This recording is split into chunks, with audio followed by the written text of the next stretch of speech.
Listen to that.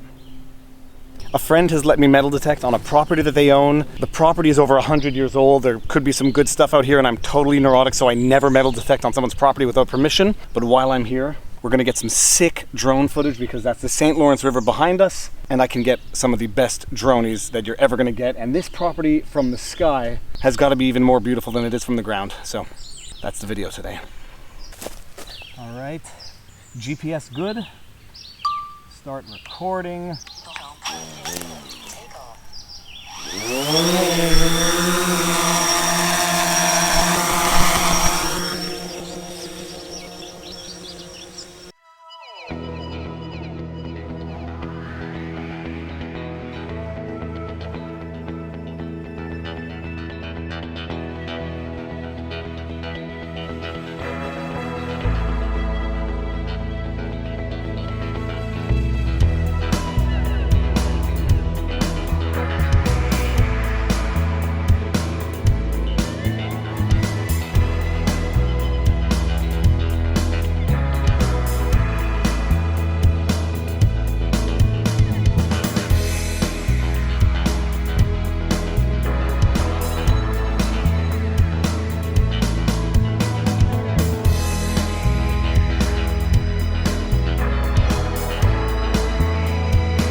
That's too crooked. There we go.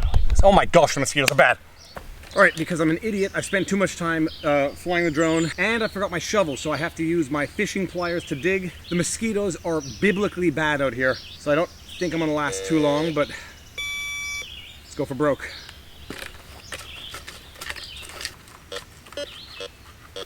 Oh my goodness.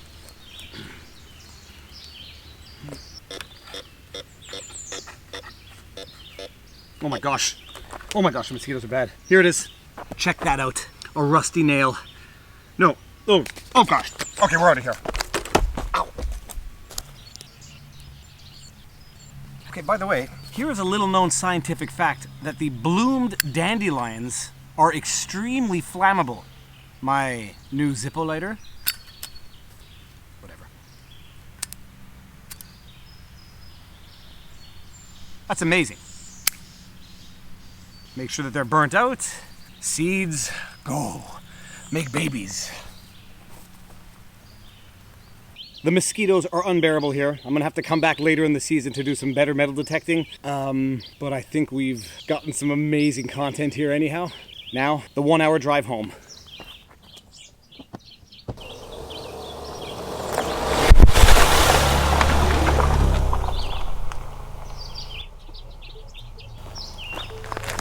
That didn't work out exactly as I thought it was going to.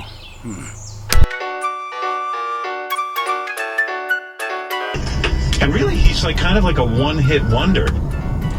It has been over an hour in traffic. This is not political. This is not my opinion. This is a fact that people seem to forget or not appreciate or learn the hard way. The internet is forever, people. The internet is forever, people. If you put something on the internet, expect it to be there for an eternity. You will never be able to take it down. You will never be able to entirely remove it. It is there in the proverbial ether for the rest of the history of humankind. People don't seem to appreciate this before they open up their inner thoughts to the interweb. And not just that, written word does not necessarily read with the same tone in which it is written. So written word on the internet can very easily be misinterpreted and more often than not read in a harsher tone than that in which it is written, which can make for misunderstandings, which can mean that some comments which are meant to be innocuous jokes read as slanderous critique, which means that sarcasm sometimes reads as seriousness and seriousness as sarcasm. It's a very, very dangerous minefield, the written word on the internet, because it doesn't necessarily read in the manner in which it was written, for good and for bad, but usually for bad. Which is why whenever you read something on the internet, if you are going to interpret it badly, give the Give the author the benefit of the doubt and assume that they did not mean to insult with the comment, unless it's obvious trolling, go kill yourself comments on YouTube, which there are plenty of. It's very difficult to misinterpret that. Read it with a loving tone before you read it with a negative, harsh tone. And then the other thing is when writing on the internet or Twitter or comments, whatever, it's so easy to be negative, sassy, cynical, sarcastic, insulting, biting.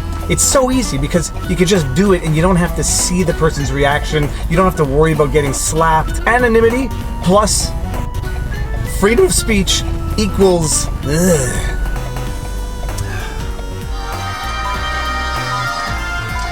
So here's a perfect example, and it's something I wrote without any intention of being rude or sassy. And then I reread my comment. I realized how it could be read in a very angry and sassy way. It was a video by Drama Alert talking about someone called Lil Tay, whom I had never heard of. And so I made as a joke, I said, I'm new here, but I really don't want to be kept up to date on Lil Tay. Don't take it personally. Because in the video, the guy says, subscribe if you want to be kept up to date with all the developments on Lil Tay. The way I meant it was, hey, I'm new here, but I don't really want to be kept up to date on Lil Tay. Don't take it personally. Ha ha ha. But I didn't put the emoji ha ha ha. So it just read like this. I'm new here, but I really don't want to be kept up to date on Lil Tay. Don't take it personally. And that's an understandable way to read it. And then the comments were like, then leave, dude. If you don't want to, no one's forcing you here, blah, blah. I was like, oh, dude, it was just a joke. It was like a tongue-in-cheek. Obviously, I'm watching this because it's, you know. No, I'm staying. Sorry.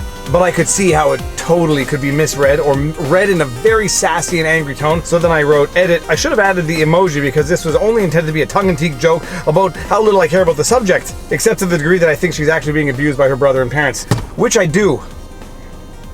All right. Done.